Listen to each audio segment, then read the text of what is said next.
করার কথা, সেই অনুযায়ী আমি বলছি আগামী দিন হবে আমাদের জন্য কঠিন।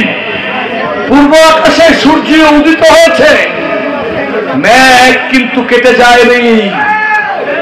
আজকে বাংলাদেশের ধর্ম ব্যবসায়ীরা, আপনি যখন ফজর করে ঘুমিয়ে থাকেন তখন তারা দেশের টিকিট নিয়ে বাড়ি বাড়ি গিয়ে আমার মাকে বিভ্রান্ত করে।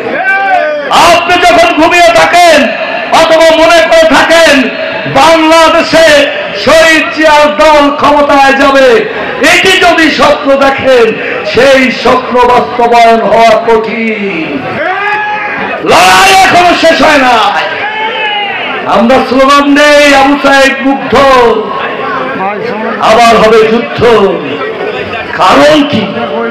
বাংলাদেশে আজকে পিয়ার নামে নানাভাবে বাংলাদেশের নির্বাচনকে পিছাতে চায়। আপনাকে সেই নির্বাচন পিছাতে দেবে?